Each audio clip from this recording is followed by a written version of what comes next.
Friends నమస్తే అందరూ ఎలా ఉన్నారు? ఈరోజు మనం ఇక్కడ ఒక గార్డెన్లో ఉన్నాం, రాజేంద్ర నగర్ ఏరియా. ఇక్కడ కాలేజీలు ఉంటాయి ఫ్రెండ్స్ మీరు ఖచ్చితంగా మన హెల్త్ గురించి తెలుసుకోవాలి ఫ్రెండ్స్.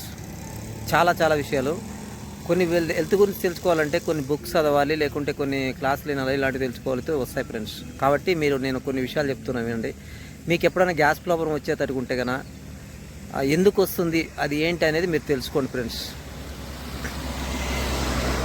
ఫస్ట్ పాయింట్, 3 టైం ఖచ్చితంగా లంచ్ అనేది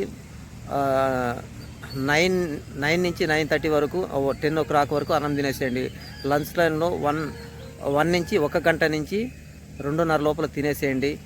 నైటు 7 ఇంకా 8 వరకు తినేస్తే ఈ గ్యాస్ ప్రాబ్లం అనేది రాదు ఫ్రెండ్స్.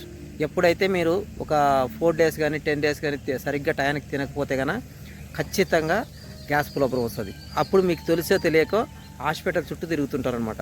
ఇమీడియట్గా అలా గ్యాస్ ప్రాబ్లం వచ్చిందనుకో, మీరు ఏం చేయాలంటే కంటిన్యూగా ప్రతిరోజు ఫుడ్ బాగా కడుపు నిండా తిన్నట్లయితే అది ఉండదు ఫ్రెండ్స్.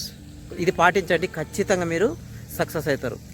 గ్యాస్ ప్రాబ్లం ఎవరికైనా ఉంటే కన్నా మీరు ముందు జాగ్రత్త ఏంటి తీసుకోవాలంటే, ప్రతిరోజు రైస్ అనేది, లంచ్ అనేది ఖచ్చితంగా తినాలి.